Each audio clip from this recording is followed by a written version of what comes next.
안녕하세요. 목동에서 수업을 하고 있는 문경화 강사입니다. 저는 오늘 미래를 위해서 무엇을 어떻게 준비해야 하나를 제목으로 해서요. 미래형 교육, 그리고 C&A 논술의 특징, 그리고 9월 프로그램 안내를 하도록 하겠습니다. 미래학자 엘빈 토플러가 한국에서 가장 이해하기 힘든 것은 교육이 정반대로 가고 있다는 것이다.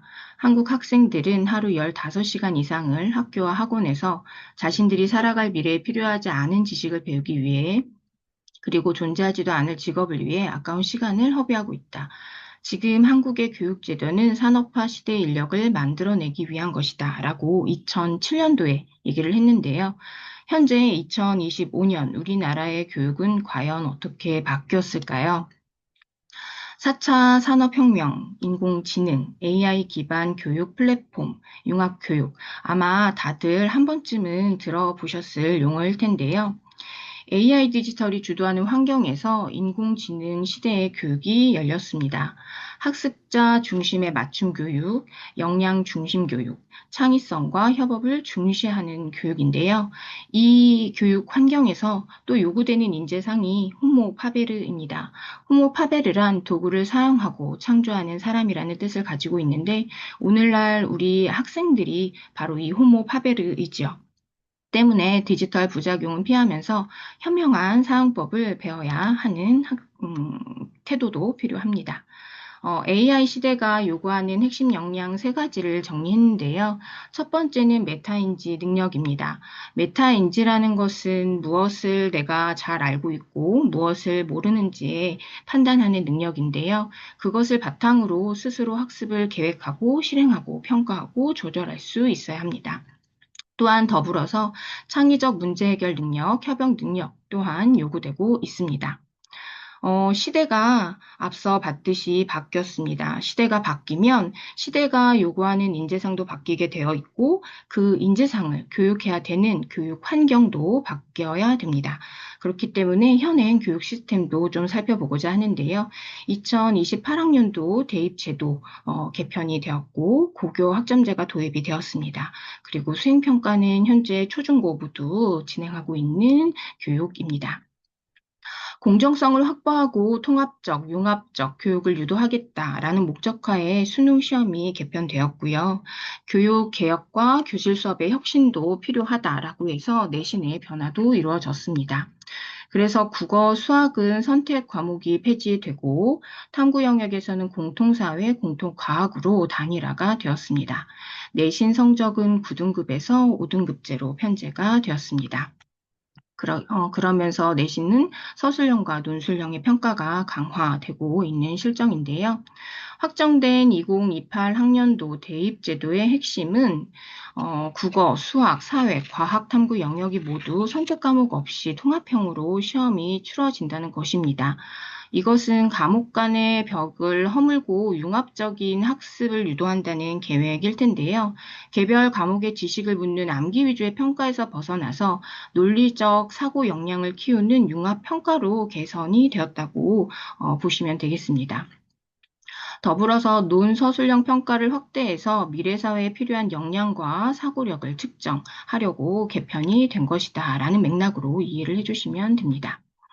2025학년도에 고교 학점제가 도입이 됐는데요. 뭐 장점도 있고 단점도 있고 여러 혼선이 빚어지고는 있지만 이 고교 학점제에서 요구되는 것은 목적은 여기에 써져 있는 대로 융합, 인재, 육성입니다. 그리고 또한 수행평가에서도 이 학생들이 가지고 있는 지적인 것이나 아니면 태도 등의 능력을 평가하는 것이 목적이고 기존의 지식 암기를 벗어나서 전인적 인격을 함양하는 것을 목표로 하고 있는데 여기는 지금 교육부에서 제시했던 유형을 제가 지금 여기에서 캡처해서 메모를 해놨습니다. 중학교 수행평가 예시를 좀 가져와 봤는데요. 아이들이 중학교 1학년에 입학하게 되면 이런 안내문을 받습니다. 학기 초에 친구들한테 배부가 되고요. 이 학교의 경우는 국어는 시 창작 영역, 그 다음에 추론해서 쓰기, 책 읽고 서평 쓰기, 사회에서는 프로젝트 수업, 그리고 실천할 수 있는 보고서, 그리고 포트폴리오 작성, 수학에서는 문제 해결력, 포트폴리오 프로젝트, 이런 식으로 안내가 제시되어 있고 이것이 이제 수업 내에서 이루어지고 있습니다. 예시로 지금 사회논술 수행평가를 가지고 왔는데요. 아프리카의 지속 가능한 발전을 위해서 아이들이 글을 쓰는 시간이었습니다. 6월에 치러졌었고 제한 시간은 35분이었고 여기에 작성된 조건에 맞춰서 친구들이 글을 쓰는 수업이 이루어졌습니다. 그렇다면 현행 교육이 이렇게 많이 바뀌었는데 그 바뀐 것이 미래 사회에 어떤 인재를 요구하기 때문인가라고 본다면 첫 번째는 창의적이고 비판적인 사고를 갖고 공감 능력을 갖춘 사람을 요구한다는 것을 알 수 있습니다. 다른 전공과 다른 전문성을 갖고 있는 사람과 함께 협업이 가능해야 되고요. 이것이 가능하려면 다른 문화적 배경을 가진 사람들과 효과적으로 소통하고 협력하는 그런 자세를 갖춰야 된다는 것 또한 우리가 알 수 있습니다. 그렇다면 이렇게 빠르게 변화하는 세상, 그리고 뭐 쏟아지는 많은 정보들, 그리고 심지어 이렇게 교육까지도 변하는 가운데 과연 논술이 필요한가라는 의문을 가지실 수 있어요. 그래서 제가 설명을 좀 드리고자 합니다. 먼저 수능 국어에서의 목적은 처음 본 지문을 읽고서 친구들이 얼마만큼의 문제를 잘 해결하는가를 측정하는 것인데 이것뿐만이 아니라 앞서 살펴본 고교 학점제나 수행평가 등의 열린 교육 정책들이 다양한 형태로 변화될 가능성 또한 앞으로 열려 있기 때문에 논술은 필요합니다. 또 빠르게 변화하는 세상에서 문해력이 매우 중요하게 되었죠. 문해력은 뭐 어느 순간부터 계속 이슈화가 되고 있는데 이 단어 자체는 1차 산업혁명 이후에 시작되었다고 합니다. 자, 문해력을 높이려면 어떻게 해야 하는가? 결국 답은 독서에 있다라고 얘기를 드릴 수 있는데요. 독서라는 것은 생각하는 일련의 과정을 통해서 내 생각을 만들고 해결책을 제시할 수 있는 능력을 키울 수 있습니다.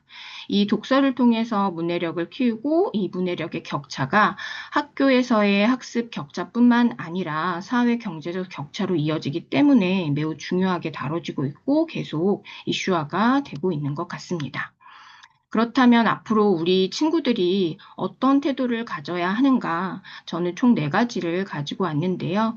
먼저 첫 번째는 다양한 읽기입니다. 이 읽기를 통해서 스키마를 형성하고 기초 능력을 탐구하는 능력을 가야 합니다. 그 다음에 이런 다양한 읽기를 통해서 자기주도 학습이 가능한데요. 왜냐하면 이 스키마 형성을 통해서 지식을 형성했고 경험을 바탕으로 응용하고 활용하는 능력을 갖추게 됐잖아요. 그러면 보통 본인이 어떤 능력이 부족하고 뭐 더 필요한지를 알 수 있기 때문에 자기 관리 능력 또한 갖추게 됩니다. 그리고 그런 것들을 바탕으로 해서 나는 어떤 삶을 살고 무엇을 하면서 살아야 되는지 스스로 탐구할 수도 있게 됩니다. 또한 사고력을 함양시키는 것을 목적으로 둬야 되는데요. 계속적으로 반복되는 핵심어가 융합형, 통합형 인재잖아요. 그렇기 때문에 비판적 사고와 창의적 사고를 갖춰야 합니다. 그리고 이러한 사고력을 함양시키기 위해서는 역량 발전 또한 이루어져야 되는데 소통 역량과 협력적 역량이 그것이라고 말씀드릴 수 있습니다. CNA 논술 특징은 제가 4가지로 정리를 해봤습니다. 첫 번째는 다양한 주제, 그 다음에 두 번째는 IB 토익 토론, 세 번째는 루브릭 평가, 네 번째는 체계적 관리입니다. 먼저 다양한 주제라고 제가 강점으로 꼽은 이유는 이렇게 상반기 커리와 하반기 커리를 제가 제시해 놨는데요. 보시다시피 뭐 국어, 사회, 역사, 그다음에 뭐 자기 개발, 건강 환경 등 굉장히 다양한 주제를 통해서 아이들이 학습을 하고 있다는 것을 알 수 있습니다. 그렇다면 이러한 다양한 주제가 왜 필요한가? 먼저 수능 과목에서는요, 문이과가 통합이 되었습니다. 이것은 과목의 편차를 줄이고 배경 지식을 넓혀야 한다는 취지일 텐데요. 그렇다면 서로 다른 영역에 대한 친밀감, 서로 다른 주제를 가진 것들에 대한 관계 맺기, 그러니까 연계성을 가지고 생각할 수 있는 기회가 주어져야 한다는 것입니다. 또한 내신도 5등급으로 조정이 됐는데 학령 인구 감소로 인해서 경쟁이 과열화되면 안 되니까 개편을 하겠다라는 목적도 있지만 이 수행평가 선언술 권장을 하면서 과정 중심의 평가가 훨씬 더 강조되고 있음을 알 수 있습니다. 그렇기 때문에 균형 있는 독서가 중요합니다. IB 교육도 주목을 받고 있는 것 중에 하나인데요. IB라는 것은 국제 공인 대입 시험 및 교육 프로그램으로 풍부한 지식과 탐구심, 배려심을 지닌 인재를 육성하는 것을 목표로 합니다. 그래서 논소설형 교육이 이루어지고 있고 그 평가의 롤모델로 IB 교육이 주목을 받고 있습니다. 이 IB를 평가하는 도구로 루브릭이 있는데요. 학습자의 학습 결과물, 성취를 평가하기 위해서 사용된 명세화된 기준입니다. 그래서 학습자, 즉 학생들은 향후 수행을 위해서 필요한 능력이 무엇인지 파악할 수 있습니다. 제가 워크북 예시를 가지고 왔습니다. 이것은 현재 초등학교 5학년 친구들이 7, 8월에 진행된 토론 부분인데요. 중상학파와 중농학파를 가지고 대화를 나누는 것이었습니다. 먼저 제시된 내용들을 친구들이 읽고 이렇게 배경을 문제풀이로 정리를 하게 됩니다. 그리고 입장 1과 입장 2를 읽고서 친구들이 토론 준비표는 집에서 숙제를 해오는 거예요. 그래서 집에서 숙제를 하고 학원에 와서는 이거를 바탕으로 해서 친구들과 토의를 한 다음에 토론이라는 것을 하게 됩니다. 그리고 누브릭 평가와 관련해서 제가 예시를 글쓰기 부분을 가져왔습니다. 예시는 초3, 초4, 초6 것을 가지고 왔고요. 당연히 이 학년에 맞는 평가 기준이 제시되어 있습니다. 친구들은 글을 쓸 때 여기에 제시된 성취 기준을 보면서 본인이 어떻게 글을 정리해야 되는지 평가할 수 있습니다. 그래서 ABC로 본인이 또 자가 채점도 할 수 있는 시스템입니다. 그다음에 CNA에서의 또 강점은 체계적인 관리 시스템입니다. 초3, 초4, 초5 모두 상반기 한 번, 하반기 한 번 이렇게 총 2번의 진단 평가가 이루어져 있고요. 초6은 2월에 세계사, 5월에 논어, 12월에 중학 문학을 진단 평가하고 있습니다. 진단 평가는 각 학년 수준에 맞는 외부 제시문 플러스 그동안에 배웠던 학습한 내용을 포함해서 시험을 보게 되어 있고요. 초6은 이렇게 진단평가뿐만 아니라 매년 6월에 토론대회를 치르고 있습니다. 하고 싶은 친구들이 하겠다고 이제 밝히면 선생님들이 이렇게 취합을 해서 토론대회를 열어요. 자, CNA 논술 학생들은 주체적으로 학습을 하게 되는데요. 먼저 문학과 비문학 독서를 통해서 사실적, 추론적, 비판적, 창의적 독해를 할 수 있습니다. 그리고 앞서 살펴본 대로 IB 토의와 토론을 거치면서 균형 잡힌 사고력도 함양됩니다. 그리고 마지막으로 친구들이 글쓰기를 하면서 본인의 생각을 정리하잖아요. 그리고 선생님의 첨삭을 받으면서 논리적이고 합리적이고 종합적인 표현력을 갖게 됩니다. CNA 논술 수업 방식은 사위일체입니다. 먼저 집에서 가정에서 선정 도서를 읽고 그것을 확인하는 워크북 숙제를 풀고요. 그 다음에 학원에 와서 친구들과 함께 토의와 토론을 하고 글을 쓴 후에 선생님께 1대1 대면 첨삭을 받습니다. 자, 9월 프로그램인데요. 초1부터 초6까지 이렇게 안내되어 있습니다. 이것을 제가 세부적으로 하나하나 살펴보고자 합니다. 먼저 1학년입니다. 1학년의 강점은 고운 성품을 기르고 원인과 결과를 파악하는 문장을 쓸 수 있다는 것입니다. 초등학교 1학년들은 착한 달걀, 거짓말이 뿡뿡 고무장갑, 암탉과 빨간 장갑, 짧은 귀 토끼를 읽으면서 바른 마음을 키우는 것을 목적으로 합니다. 2학년들은 추추와 무엇이든 흉내 스피커, 그 다음에 책 쓰는 강아지 콩이, 버려버려 스티커, 맞는 제주꾼 소리의 음치 탈출기를 읽으면서 작가가 되어 그림을 그리기도 하고 동화를 써서 책을 만들기도 하면서 잘못된 표현을 고칩니다. 3학년들은 스토리텔링을 통해서 정치, 경제, 인권의 개념어를 익히게 됩니다. 사회 전반적인 문제에 대해서 깊이 있는 생각도 키우게 되는데요. 똥 싸기 힘든 날, 노얄 아파트 택배 도난 사건, 초능력 소년 깡두, 남북 탐구 생활을 읽으면서 시사와 교양을 갖추게 됩니다. 4학년들은 똑똑 마음입니다. 이거는 시집이고요. 시를 읽게 되고 2주차에 일기 고쳐주는 아이, 3주차에 레벨업 브라더, 4주차에 도깨비폰을 개통하시겠습니까? 를 읽으면서 국내 문학을 통해서 문학적 상상력을 키울 수 있고 시, 소설, 편지 쓰기 등 다양한 글쓰기를 경험할 수 있습니다. 또한 토의 토론이 강화된 프로그램으로 발표력도 향상될 수 있습니다. 5학년과 53%인데요. 문학을 통해서 통찰력과 문학적 감수성을 키우는 것을 목적으로 합니다. 특히 9월에서 12월까지는 친구들이 초등 문법, 품사와 문장 성분을 학습합니다. 9월, 10월에는 품사를 배우고 11월, 12월에는 문장 성분을 학습하는데 이것과 관련된 내용은 추후에 다시 한번 안내를 드리겠습니다.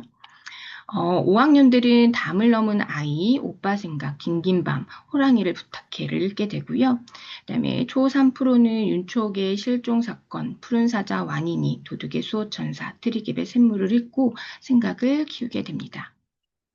6학년과 63%는 교재는 똑같습니다. 똑같은 빨강은 없다를 2주차에 걸쳐서 진행을 하게 되고요. 유튜브에 빠진 너에게 10대와 통하는 스포츠 이야기를 읽고 현대 사회에서 일어나고 있는 문제를 객관적으로 바라보고 대안을 찾는 활동까지 합니다. 또한 이 학습을 통해서 세계의 다양한 문화를 존중하면서 더불어 사는 자세를 배우게 됩니다. CNA 워크북 구성을 좀 살펴보겠습니다. 먼저 아이들이 독서 노트를 하게 되는데요. 독서 노트는 문학과 비문학에 따라서 양식이 살짝 다릅니다. 그리고 독해는 외부 지문을 통해서 친구들이 문제풀이를 경험하게 되고요. 배경은 읽기 자료인데요. 아이들이 선정도서만 읽고 오잖아요. 근데 욕심을 좀 더 내자면 그 선정도서 관련된 다른 책들도 좀 더 읽어보고 좀 더 심화된 학습을 하기를 바라는데 시간적으로 여의치가 않기 때문에 선생님들께서 도움을 주고자 배경으로 자료를 제시하고 있습니다. 그리고 선정도서를 읽은 후에 그 개념어를 확인하고 그다음에 독서, 정독을 했는지 아닌지 체크를 하고 그리고 나서 사고력을 확장하고 논술로 다양한 글쓰기를 접하게 됩니다. 교재를 예시로 좀 보여드릴게요. 지금 1학년과 5학년 3%반에서 9월에 진행할 워크북에서 제가 가져왔는데요. 1학년, 2학년들은 맨 처음에 2주의 학습 도구라고 해서 3가지 정도 핵심 개념어가 기록되어 있고요. 그 아래는 학습 목표가 제시되어 있습니다. 그리고 교과 연계가 쓰여져 있고 친구들이 학습 영역이 어디에 해당되고 본인들의 문해력을 향상하기 위해서는 어떤 부분을 체크해야 되는지도 이렇게 가시화된 자료를 통해서 확인할 수 있습니다. 53% 2주차 교재가 푸른 사자 완인이인데요. 이 또한 학습 목표가 제시되어 있고 교과 연계가 쓰여져 있습니다.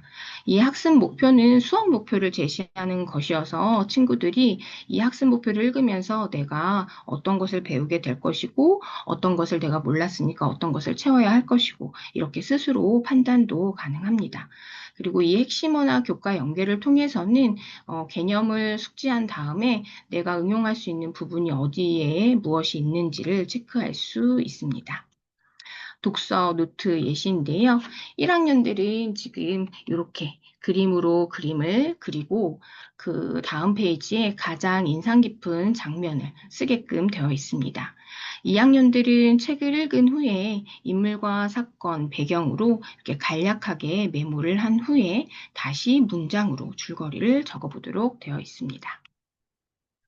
3학년은 별 모양으로 예쁘게 있는데요. 이것도 인물, 배경, 사건, 소설의 구성 3요소에 맞춰서 친구들이 정리를 할 수 있게끔 되어 있고 그 다음에 감상, 느낀 점도 쓸 수 있게 되어 있습니다.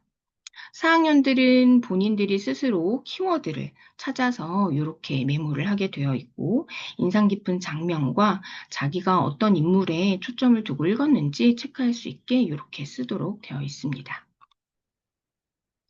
5, 6학년은 아까 말씀드린 대로 문학과 비문학에 따라서 양식이 살짝 다른데요.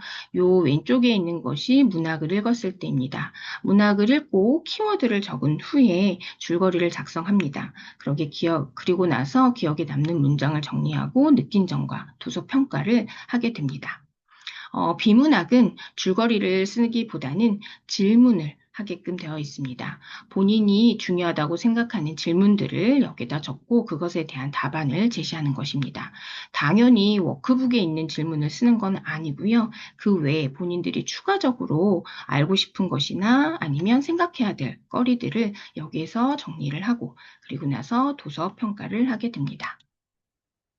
자, 독해는 친구들이 이제 정독 확인하기 전에 선생님들이 추가로 넣어놓은 부분인데요. 수업과 관련된 외부 지문을 통해서 독해력을 향상시킬 수 있습니다. 지금 3학년 교재에서 가져왔는데요. 3학년 독해 부분에 이렇게 제시문 한 바닥이 주어져 있으면 이것을 읽고 간략하게 1번, 2번, 3번 뭐 객관식 아니면 단답형으로 이렇게 서술할 수 있는 문제로 구성되어 있다는 것을 알 수 있습니다. 4학년은 1주차가 시라서 제가 좀 보여드리고자 가지고 왔는데요.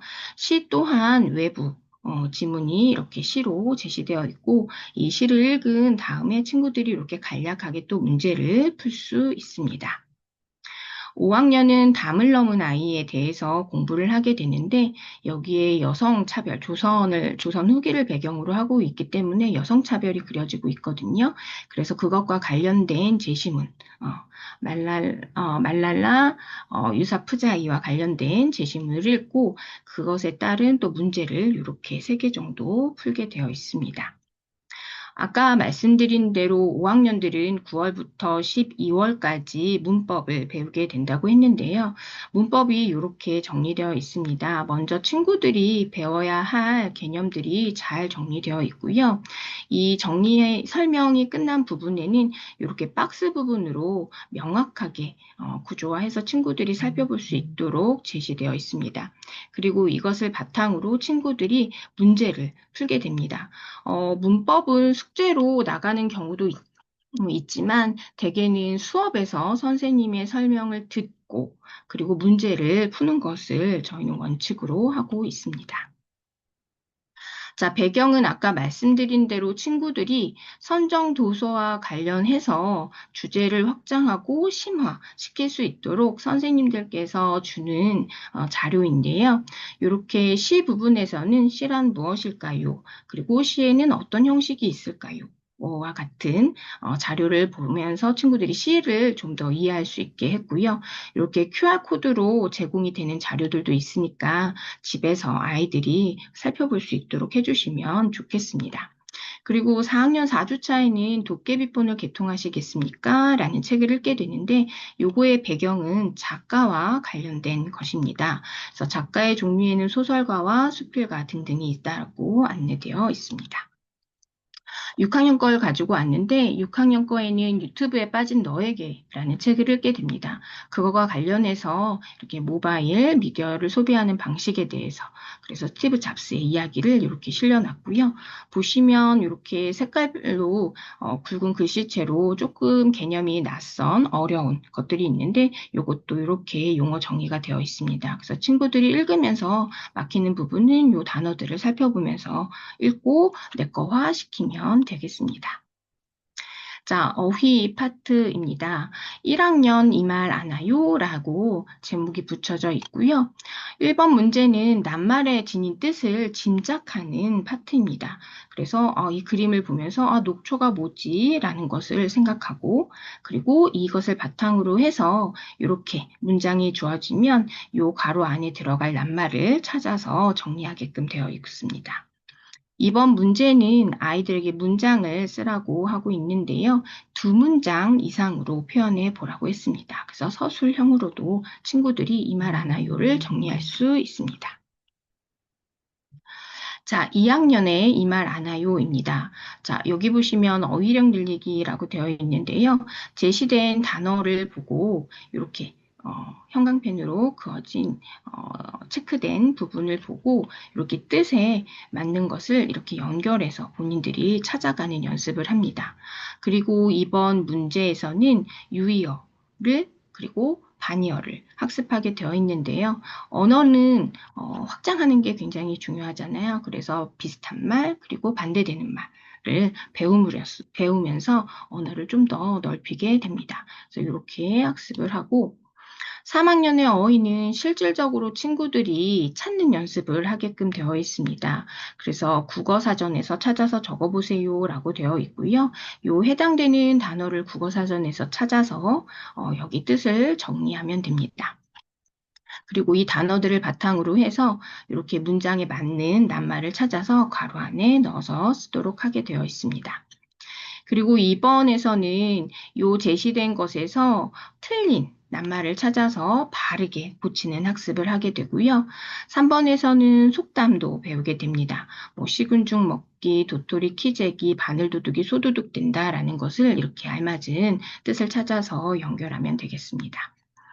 4학년 어휘는 원리를 좀 공부하게 되는데요. 아무래도 낱말 자체가 한자랑 연계된 것이 많아서 이 한자를 알면 좀 더 유용하게 사용할 수 있잖아요. 그래서 4학년 때부터는 이렇게 원리를 통해서 낱말을 좀 익히고요.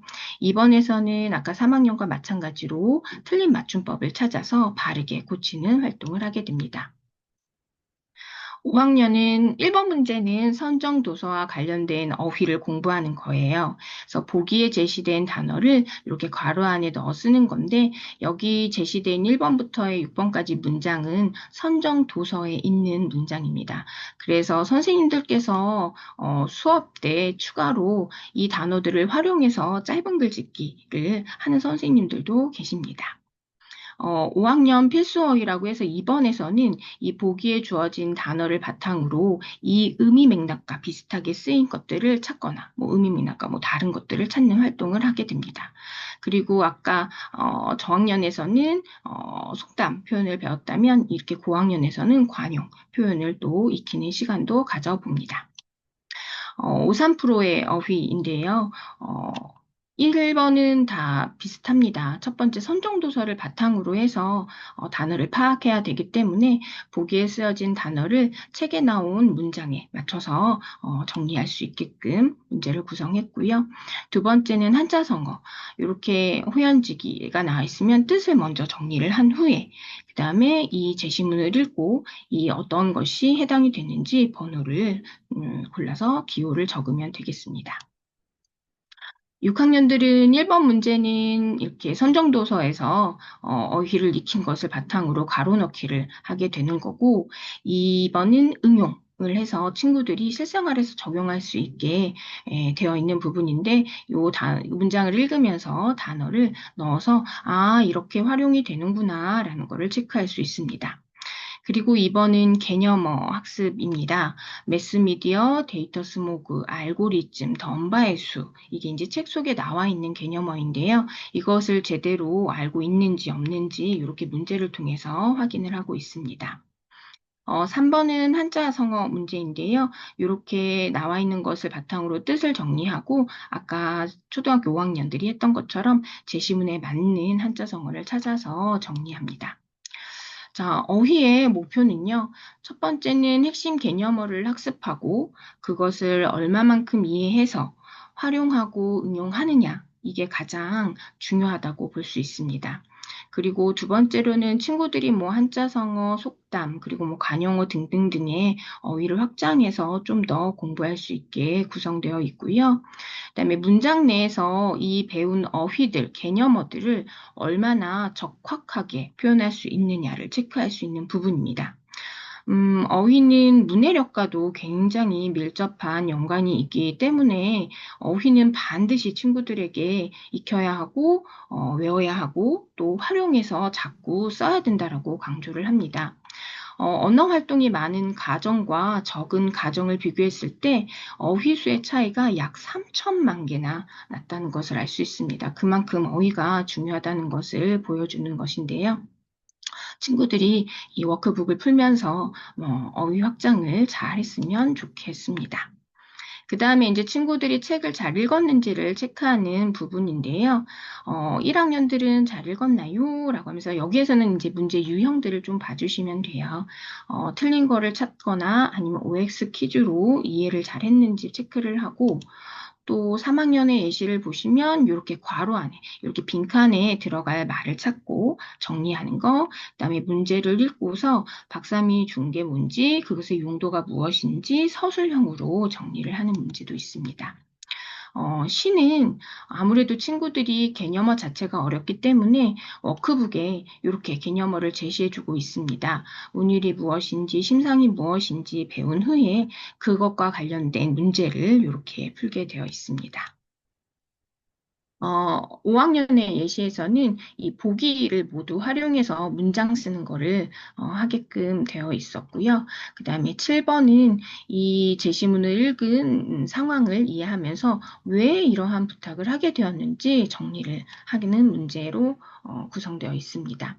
그리고 이제 워크북에서는 배경뿐만이 아니라 이렇게 아하 그렇구나라는 그 챕터로 아이들에게 좀 더 유용한 지식을 주고자 이렇게 배경이 제시되어 있습니다. 그러니까 앞에서 워크북에서 배경에서도 한번 관련된 심화학습을 하게 되고 또 선생님들이 QR코드로 제공하는 것도 확인할 수 있게 되고 그리고 중간중간에 이렇게 아하 그렇구나 자료를 통해서 아이들이 보다 그 주제와 관련해서 훨씬 더 많은 양의 정보를 습득하고 이해하고 관심 갖고 찾아보는 그런 활동을 할 수 있다는 것을 알 수 있습니다. 독서의 목표는 충분한 시간을 확보해서 정독을 했는지를 확인하는 파트입니다. 주로 문제 구성이 뭐 1번부터 6번까지, 많게는 9번까지도 있는데요. 이러한 시간을 통해서 선생님들이 정독을 했는지 안 했는지 다 체크할 수 있나요? 라고 물어보시는 부모님들도 계세요. 그런데 그 워크북에서 소화하지 못했던 부분이 있다면 선생님들이 또 꼬리 질문을 통해서 독서를 확인하거든요. 그래서 그런 부분은 걱정하지 않으셔도 됩니다. 자, 두 번째는 다양한 유형의 문제를 풀면서 선정 도서의 핵심 내용을 정리합니다. 아이들이 좀 체계적으로 정리하는 데 어려움이 많잖아요. 그래서 이렇게 문제를 풀면서 그 선정도서의 흐름을 이해하고, 내가 무엇을 알았고, 이것은 내가 이해를 못한 부분이네? 그래서 또 다시 한번 책을 들춰보는 그런 시간이라서 메타인지를 점검하는 데도 매우 유용합니다. 그 다음에 이제 진행되는 게 토의와 토론인데요. 토의라는 것은 어떤 문제가 있고 그 문제에 대한 다양한 의견을 제시하는 것이고 토론은 찬반으로 나누어서 의견의 대립각이 분명한 가운데서 친구들이 이렇게 논리적으로 발언을 하는 수업입니다. 근데 이제 3학년은 토의 부분에서 제가 워크북을 가지고 왔는데요. 1번은 이제 책과 관련해서 친구들의 생각을 정리하는 파트예요. 그래서 그 생각이 얼마나 타당하게 생각하고 있는지를 보기 위해서 이유까지 정리하게끔 되어 있고요. 2-2번은 여기 보시면 친구들과 함께해요 라고 되어 있기 때문에 이 부분은 숙제가 아닙니다. 이렇게 친구들과 함께해요 혹은 뭐 선생님과 함께해요 라고 되어 있는 파트는 학원에 와서 선생님과 친구들과 하게 되는데요. 여기는 지금 학교 폭력과 관련해서 학교 폭력이 없는 반을 만들기 위해 우리들이 어떤 노력을 해야 될지 친구들과 자유롭게 토의를 해서 정리하게끔 되어 있습니다. 요것은 또 이렇게 내용과 태도 면에서 성취 기준을 평가할 수 있게 제시되어 있습니다. 토론은 아까 말씀드린 대로 찬반 토론인데요. 학년마다 조금씩 양식이 다릅니다. 지금 여기는 3학년 건 없지만 제가 나중에 맨 마지막 부분에 지금 현재 3학년들이 토론을 어떻게 하고 있는지 예시를 좀 보여드릴게요. 요거는 9월 워크북에서 가져온 거라서 9월에 진행하는 4학년들의 토론 준비표를 보여드리도록 하겠습니다. 먼저 토론은 이렇게 제시문이 주어집니다. 그럼 이 제시문을 읽고 친구들이 내가 입장 1에 가까운지 아니면 입장 2에 가까운지 먼저 생각을 정리해서 이렇게 메모를 합니다. 중심 근거 쓰고 뒷받침 근거를 씁니다. 이게 이제 숙제고요. 학원에 와서는 입장 1과 입장 2를 나누어서 친구들과 팀 대결을 하게 됩니다. 그래서 여기는 친구들과 함께 외우는 친구와 토의를 거친 다음에 정리를 친구들과 또 함께 하고 그리고 나서 본인이 맡은 역할에 맞춰서 발언을 하게 됩니다. 자, 요거는 53%의 교재인데요. 아까 말씀드렸다시피 이렇게 QR코드로 또 배경을 제시하고 있고요. 5학년들은 스텝 1, 스텝 2로 구성되어 있고 53%는 스텝 1, 스텝 2, 그리고 스텝 3 이렇게 3개로 구성이 되어 있습니다. 먼저 스텝 1에서는 작품을 좀 더 깊게 읽을 수 있는 파트입니다. 그래서 인물로 읽기, 배경으로 읽기, 사건으로 읽기 이렇게 해서 좀 더 디테일하게 친구들이 분석할 수 있는 능력을 갖게 되는 것이고요. 스텝 2는 주제와 관련해서 나는 약하지만 우리는 강해 라는 주제로 친구들이 공동체 의식에 대해서 의논을 토의를 하게 됩니다. 그리고 스텝 3에서는 진정한 리더란 무엇일까를 고민하면서 입장 1, 입장 2를 선택해서 친구들과 얘기를 나누게 됩니다. 6학년의 예시는 리터러시와 관련돼서 친구들이 좀 자신의 생각을 정리해보는 파트가 있고요. 앞서 말씀드린 대로 이렇게 선생님과 함께 해오는 학원에 와서 영상을 시청한 후에 친구들과 의논을 하고 답을 정리하든가 아니면 본인이 시청을 해서 답을 정리하고 친구들과 의논하든가 이런 방식으로 이루어집니다. 스텝 1에서 3까지로 구성된 토의, 토론의 목표는 무엇이냐라고 한다면 일단은 선정 도서와 외부 지문을 바탕으로 제시문을 분석할 수 있어야 됩니다.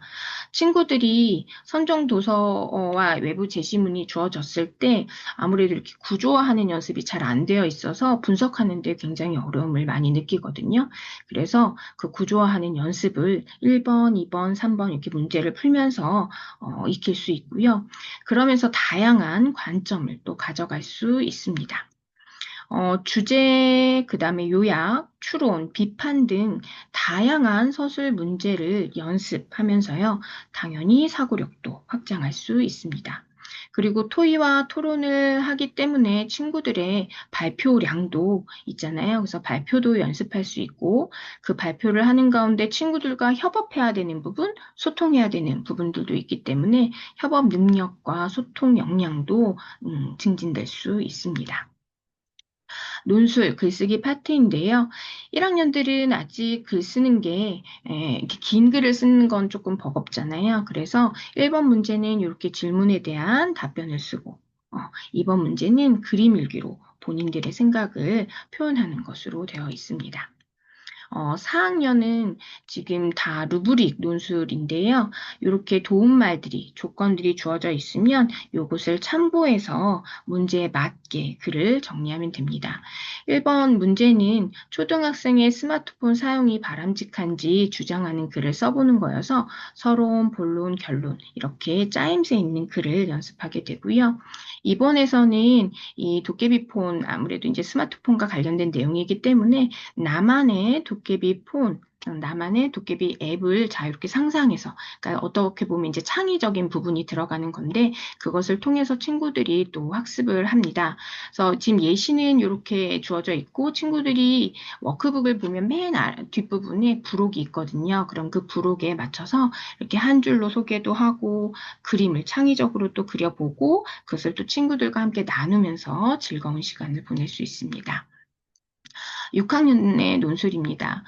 첫 번째 문항은 보통은 토론을 하고 나서 다시 한번 정리하는 글쓰기로 되어 있고, 두 번째 문제에서는 논술에서는 좀 더 확장해서 주제와 관련해서 좀 더 창의적으로 정리할 수 있는 글쓰기가 진행이 되는데, 요 유튜브에 빠진 너에게서는 유튜브 콘텐츠 기획안을 작성하도록 되어 있네요.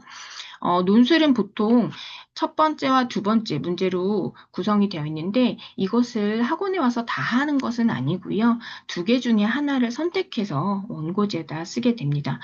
선생님별로 뭐 오늘은 1번을 쓰자, 뭐 2번을 쓰자 이렇게 정해주시는 경우도 있고 아니면 친구들한테 너가 어떤 것이 더 필요하다고 생각하는지 생각해보고 어떤 것을 써야 될지 정하면 돼라고 하는 선생님들도 계세요. 그래서 학원에 와서는 1번이나 2번 둘 중에 하나를 선택해서 정리하게 되어 있고요.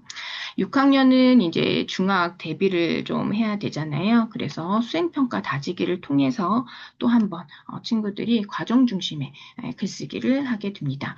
이것은 수업 내에서는 하기에는 조금 버거운 감이 없지 않아 있어서 숙제로 제시를 하고 있습니다. 논술, 수행평가의 목표를 살펴보겠습니다. 먼저 논제라는 것이 주어지기 때문에 이 논제에 맞춰서 생각을 체계적으로 정리할 수 있는가, 그것을 제대로 표현할 수 있는가를 알 수 있습니다. 그리고 아까 말씀드린 대로 수행평가를 통해서도 국어 내신 대비를 할 수 있습니다.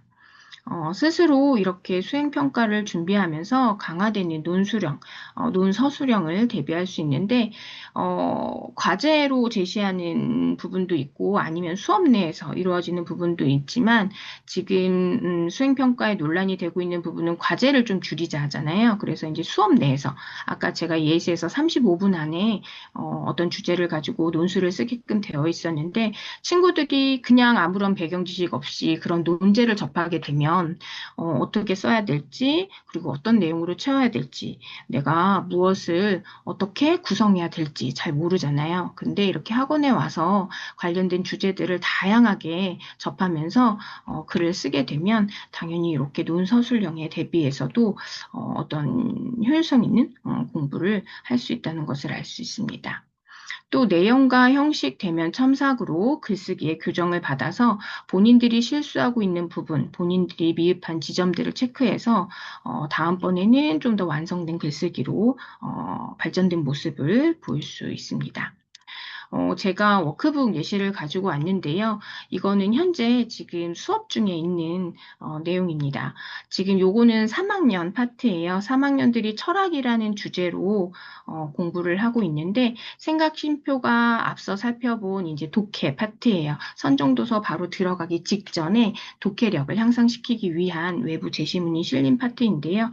친구들이 이렇게 한 바닥 정도 되는 글을 읽고 이렇게 문제를 풀고 있습니다.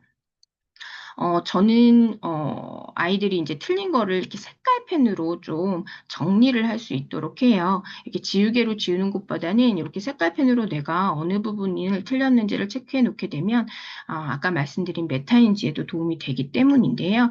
이 친구는 잘 지키고 있습니다. 그래서 색깔펜으로 본인이 틀린 거를 이렇게 체크를 했고요. 그 다음에 철학 부분에서 지금 한 페이지는 제가 여기에 구성하기가 조금 어려움이 있어서 안 했는데 한쪽에 이제 한 철학자가 있고 그 다음 페이지에 이렇게 두 명의 철학자가 있어요. 그러니까 총 세 명의 철학자가 주어지고 이 철학자들이 무엇을 말했는지 친구들이 이제 읽어요. 그리고 이 읽은 다음에 그 뒤에 가서 이제 친구들이 토론을 하게 되는데요. 저는 이 부분에서도 그냥 넘어가지 않고 친구들이 세 명의 철학자들의 내용을 읽고 이들이 말하는 부분에서 어떤 부분이 나한테 더 공감이 됐는지를 정리하게끔 하고 있습니다. 그래서 이 친구는 지금 니체가 공감이 된다라고 생각을 했고 내가 스스로 하는 것이 진짜 자유롭고 멋진 삶이라고 했기 때문에 나는 이 말에 공감을 했기 때문에 이 철학자가 좋았어요라고 지금 메모를 한 것입니다. 아까 말씀드린 대로 그렇게 철학 쭉 배우면서 초등학교 3학년이 토론을 하고 있는 부분인데요. 입장 1과 입장 2에 대한 내용이 주어져 있고 이것을 바탕으로 친구들이 샌드위치 말하기 방식으로 3학년은 진행하고 있습니다. 먼저 본인이 원하는 주장을 이렇게 체크를 한 다음에 그것에 대한 이유를 찾아서 정리를 하고 여기에 지금 예시가 제시되어 있는데 여기에 있는 예시를 그대로 쓰는 것이 아니라 오늘날 우리들이 경험할 수 있을 법한 어떤 예시를 찾아서 친구들과 토의를 해서 정리하게끔 되어 있고요. 그리고 강조, 내가 왜 이렇게 주장을 하는지, 왜 주장을 할 수밖에 없는지에 대한 내 생각을 정리하는 것으로 마무리를 하고 있습니다. 그 다음 페이지에는 이제 입론이 끝나면 뭐 반박을 하고 재반박을 해요라고 되어 있는데 이 부분은 제가 친구들한테 이렇게 프린트로 줬었고 친구들이 토의를 통해서 이렇게 내용 정리를 한 거예요. 그래서 반박 때 이것을 보면서 발표를 하고 있습니다. 그 틀린 부분들은 제가 이렇게 체크를 좀 하고 있고요. 그다음에 친구들이 토론이 끝나면 이제 글쓰기가 들어가잖아요. 그리고 나서 저한테 첨삭을 받는데 첨삭을 받은, 그러니까 순차적으로 첨삭을 하게 되는데 제일 먼저 낸 친구들은 아무래도 늦게 쓴 친구와 시간의 갭이 있잖아요. 그러면 그 친구들은 무엇을 하느냐? 바로 여기 생각 노트를 정리하게끔 되어 있습니다.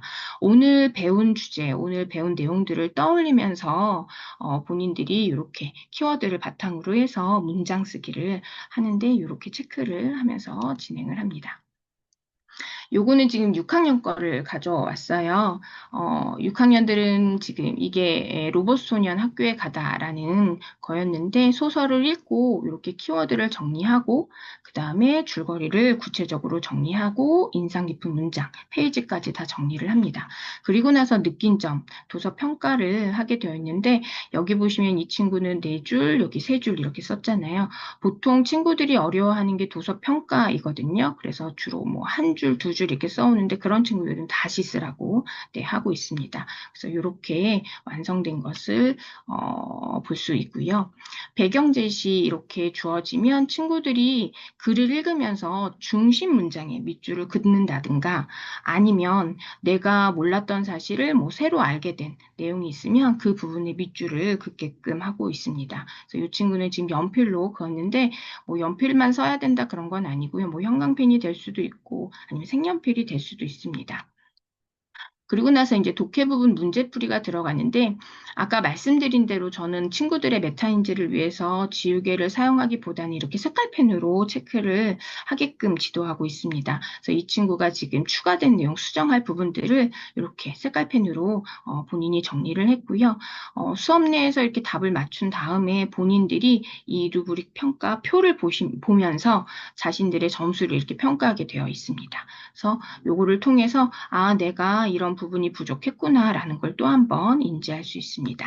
이렇게 객관식 문제 이렇게 체크되고 이렇게 읽으면서 아까 뭐 배경도 있었고 그렇구나라는 자료도 있었지만 이렇게 잠깐 자료를 통해서 또 한 번 친구들의 배경을 심화시키는 파트가 있습니다. 영역이 있고요.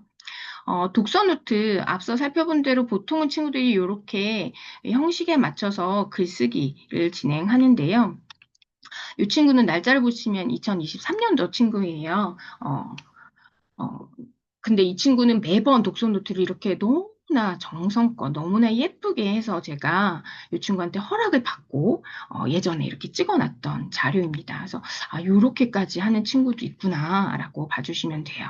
그다음에 독해 부분은 선생님들이 주어진 이렇게 뭐 3줄이 주어지면 3줄을 쓰고 뭐 2줄이 주어지면 2줄을 쓰는 친구들은 보통인데 이 친구는 늘 항상 이렇게 포스트잇으로 추가를 해서 정리를 해왔어요.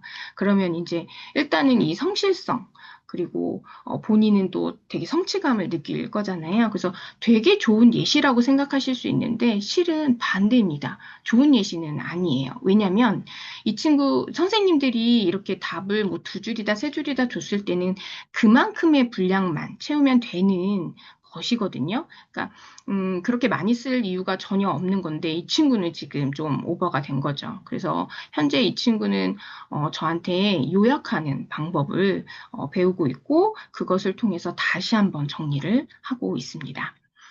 이 부분이 이제 토론 챕터인데요. 토론은 자료가 보통은 2바닥으로 구성이 되어 있어요. 그래서 그것을 읽으면서 이렇게 색깔펜으로 이 친구는 체크를 해놨는데 토론 준비표 숙제를 할 때 쟁점에 따른 근거를 찾아야 되기 때문에 친구들이 이렇게 표시를 해서 이것을 보면서 내용을 정리하고 있습니다. 워크북은 이제 숙제로 나가는 부분이 여기 토론 준비표까지고요. 그 다음 옆 페이지에 보면 이제 실제로 학원에 와서 친구들과 토론을 해서 토의를 해서 이렇게 정리하는 파트가 또 따로 있습니다.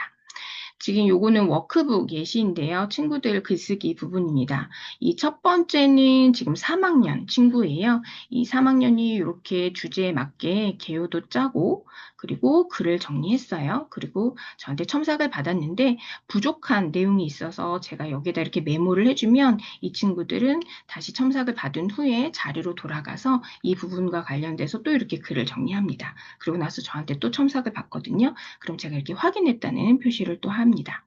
6월, 7월 부분은 6학년이 쓴 글쓰기인데요. 지금 보시면 여기 이렇게 옆에 뭔가가 막 채점이 되어 있죠. 이것은 뭐냐면 목동의 경우는 모든 선생님들이 어휘와 관련해서 테스트를 좀 보고 있습니다. 저처럼 이렇게 원고지에다 쓰게끔 하는 선생님들이 있는 반면에 프린트로 또 이렇게 어휘 문제를 만들어서 친구들이 풀 수 있게끔 하는 선생님들도 계셔요. 그래서 요거는 그런 부분이고요. 아이들이 제목을 쓰고 그다음에 개요를 짜고 주제에 맞게 이렇게 글을 쓰는데 이 친구는 지금 제가 여기 1번, 2번이라고 체크한 부분에 문장이 어색해서 다시 한번 쓰라고 했던 부분이에요. 그래서 여기 아래 보시면 1번에서 2번을 문장 다시 쓰세요라고 해서 다시 쓴 거고 그다음에 또 이 친구는 맞춤법이 좀 틀린 부분이 있어서 요것도 다시 한번 쓰라고 해서 여기에다가 이제 다시 한번 정리한 것입니다. 그다음에 요 프란시스코의 나비는 현재 중학교 교과서에 발췌독 되어 있는 건데 학원에서는 이제 통글 다 전체적으로 이제 책을 읽고요. 그다음에 이제 글쓰기가 들어간 것입니다.